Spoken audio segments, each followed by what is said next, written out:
removed all the unwanted areas that I have cut. So now what I need doing now is, there are two ways that which I can use to remove all these cut area, either by clicking on the gap, hitting on the delete key, I will undo it, or as soon as you go into your timeline, as you are moving around, go close to that place that you have cut them. You will see a red icon going on two ways, flipping here and there.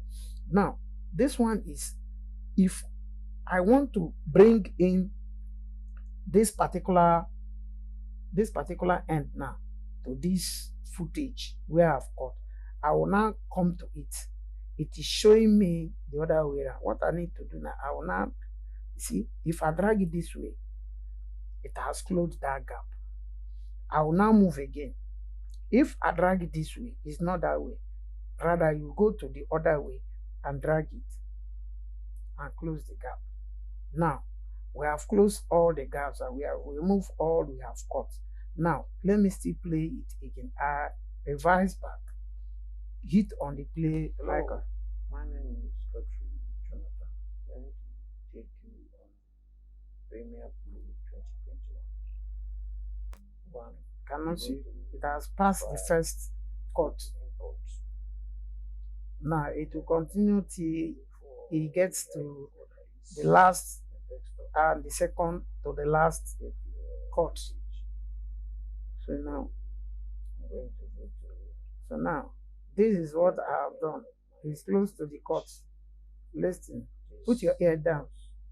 You see, it has passed to the left. So now that's the way it will go till it has finished cutting and editing. So what I need to do now is, this is the last cut.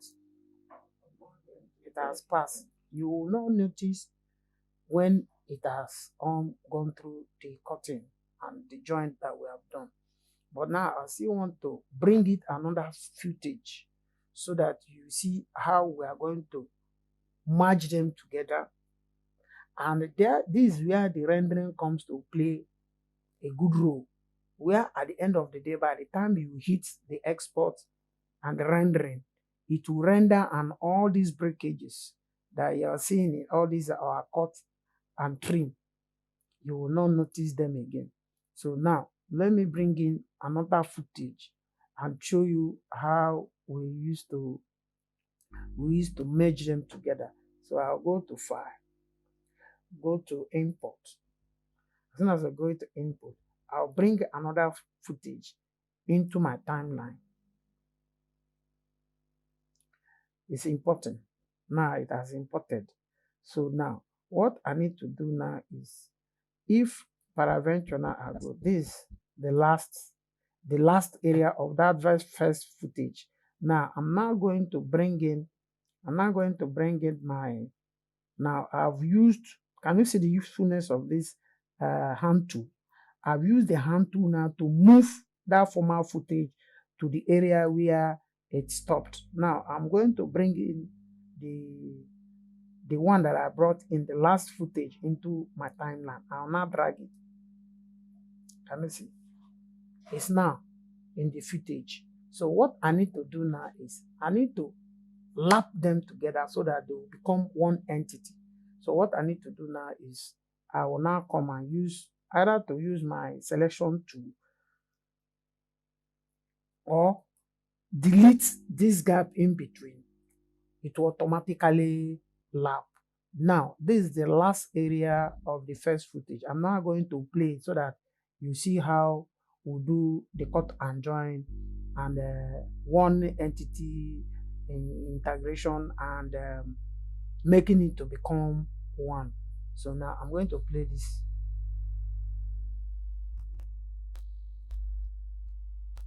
Can you see? Can you see? So now what I need to do now is, that area now need to be worked upon. So I will now click on stop, come to this place. Now use my razor to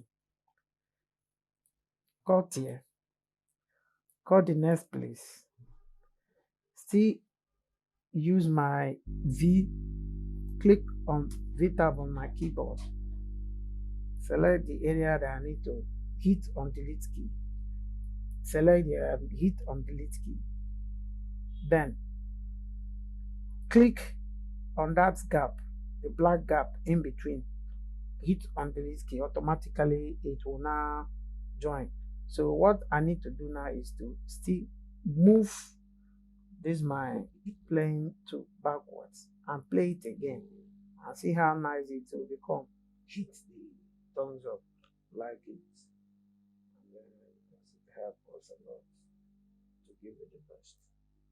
Thank you for having me. So now can you see?